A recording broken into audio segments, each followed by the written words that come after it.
Benjamin parle des nouvelles résolutions et des objectifs que les gens se fixent en début d'année. Il explique qu'il est important de ne pas se laisser piéger par les objectifs eux-mêmes, mais plutôt de commencer par définir une vision à plus long terme. Il encourage les personnes à réfléchir à la vie qu'elles aimeraient avoir dans 5 ans ou plus, puis à définir des objectifs et des systèmes pour y parvenir. Il souligne également que les gens ont souvent du mal à se projeter dans l'avenir et ont tendance à penser qu'ils ne vont pas beaucoup changer, ce qui limite leurs aspirations. Il conclut en disant qu'il est important de penser en termes d'évolution et de changement d'habitude, que ce soit dans le domaine professionnel, personnel ou affectif. L'idée principale de cette discussion est de travailler sur une vision idéale de son mode de vie. Cette vision n'est pas liée à ce que l'on fait, mais plutôt à la façon dont on vit notre vie. Il est important de se concentrer sur les aspects qui nous dérangent et nous font souffrir dans nos objectifs et nos changements, plutôt que de se focaliser uniquement sur ce qui nous fait plaisir. Il y a 2 types de souffrances, celle que l'on vit actuellement et qui nous pousse à vouloir changer quelque chose, et celle liée à la résistance et à l'inconfort du changement lui-même. La thérapeute recommande d'explorer d'autres domaines de sa vie lorsque ça ne bouge pas dans une structure donnée, car les mêmes structures et mécanismes se reproduisent souvent dans différents aspects de notre vie. Il est aussi souligné l'importance de demander des feedbacks à notre entourage pour mieux se connaître, car nous sommes souvent aveugles face à nos propres problèmes. La thérapeute évoque également la fenêtre de Johari, qui met en lumière ce que nous savons de nous-mêmes et ce que les autres savent de nous. Il est donc important d'explorer les angles morts, c'est-à-dire ce que les autres savent de nous mais que nous ne connaissons pas. Ce texte, l'auteur aborde différents sujets liés au développement personnel. Il met en avant l'importance de prendre en compte son ressenti lorsqu'on rencontre de nouvelles personnes, mais également de demander des retours sur soi-même à son entourage pour favoriser son évolution personnelle, professionnelle et affective. L'auteur souligne également qu'il est préférable de prendre le temps de se préparer au changement plutôt que de se précipiter, et suggère de commencer par éliminer les choses que l'on ne souhaite plus voir dans sa vie plutôt que d'ajouter de nouvelles choses. Il met en lumière les difficultés liées à certaines résolutions, notamment celles liées à l'accompagnement des autres, et insiste sur le fait de prendre le temps de se poser et de faire une liste des choses que l'on veut éviter et ne plus vivre. L'auteur souligne que cette approche permet de libérer de l'espace et d'aller vers une direction plus agréable. Enfin, il évoque les problèmes liés aux pressions sociales et explore notamment le rapport à l'argent et aux obligations familiales. Beaucoup de personnes sont conditionnées à ne pas avoir de temps pour elles-mêmes, à toujours courir après le travail. Cela les pousse à accumuler des choses et à finir par se retrouver en crise de la quarantaine ou avec des regrets. Il est important de prendre le temps de réfléchir à ce que l'on ne veut plus, de créer une vision claire et de mettre en place des systèmes et des habitudes quotidiennes pour atteindre cette vision. Les objectifs sont des étapes intermédiaires dans ce processus et il est essentiel de choisir des objectifs en accord avec qui l'on est vraiment et avec ceux qui nous motivent. Il est également important de se détacher de la pression sociale et des attentes des autres pour définir sa propre réussite. Il est inutile de se focaliser sur le passé ou sur les problèmes personnels, le travail sur soi doit être un dernier recours après avoir mis en place des systèmes et des habitudes qui nous permettent d'avancer vers nos objectifs. Dans ce développement personnel, il est important de se poser les bonnes questions sur les compétences à développer plutôt que de se sentir incompétent ou illégitime.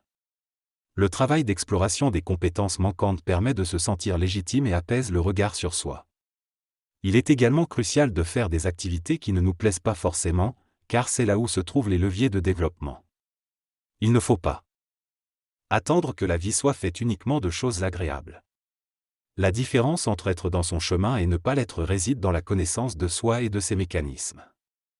Il faut comprendre les raisons et intentions derrière nos objectifs, et ne pas les subir par croyance ou fuite. Dans cette discussion, les interlocuteurs abordent la question de la légitimité et de la reconnaissance externe dans le choix d'une carrière. Ils soulignent l'importance de déterminer ses propres motivations et de travailler sa vision à long terme.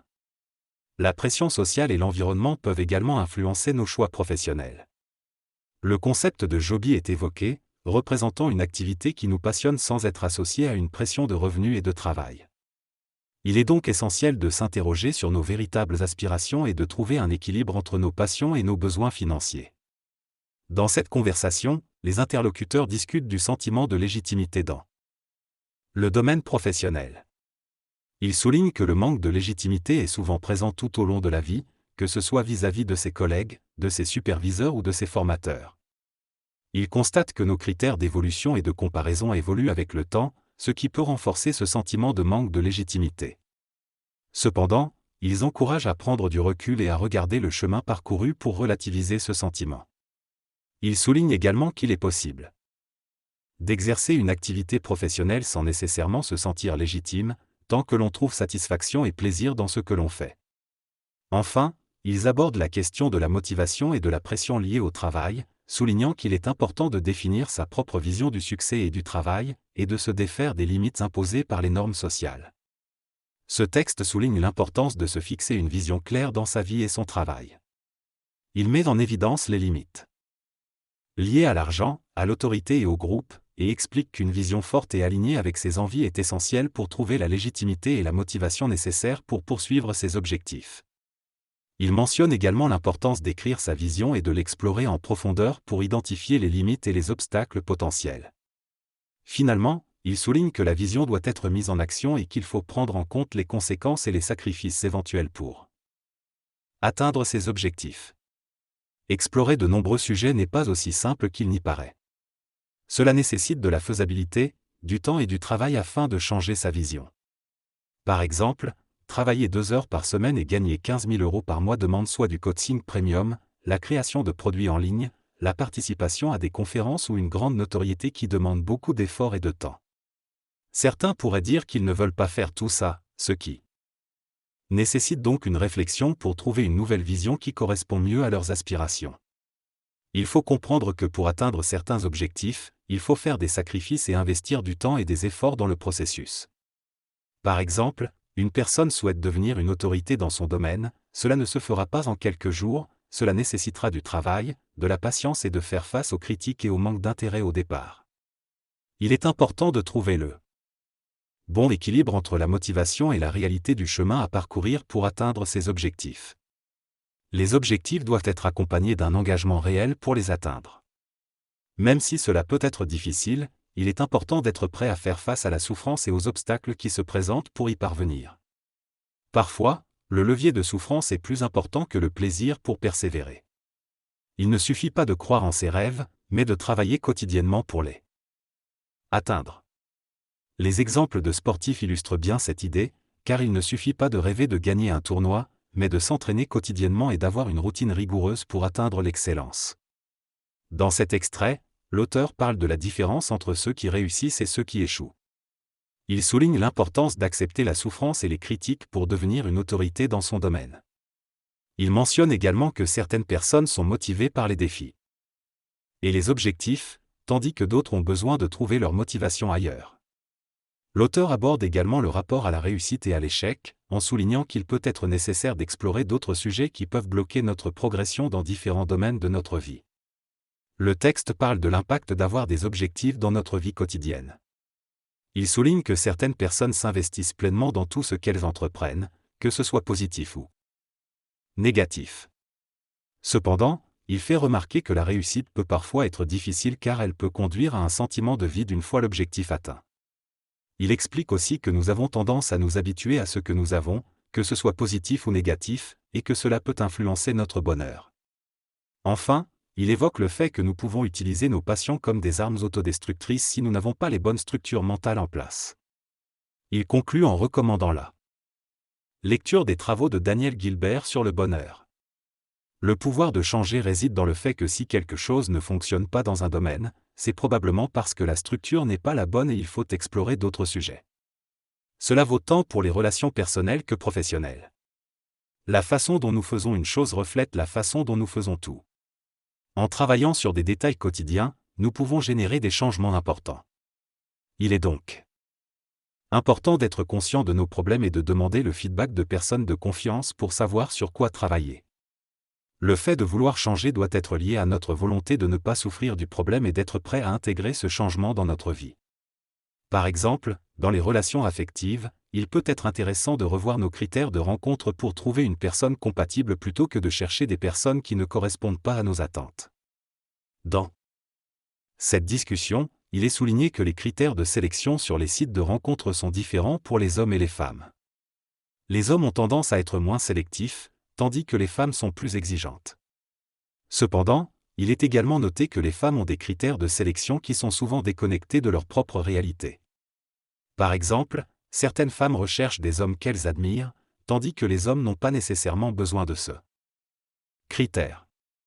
Il est également mentionné que les hommes sont plus disposés à se mettre en couple avec des femmes qui ont un niveau socio-professionnel inférieur au leur, tandis que l'inverse est moins courant.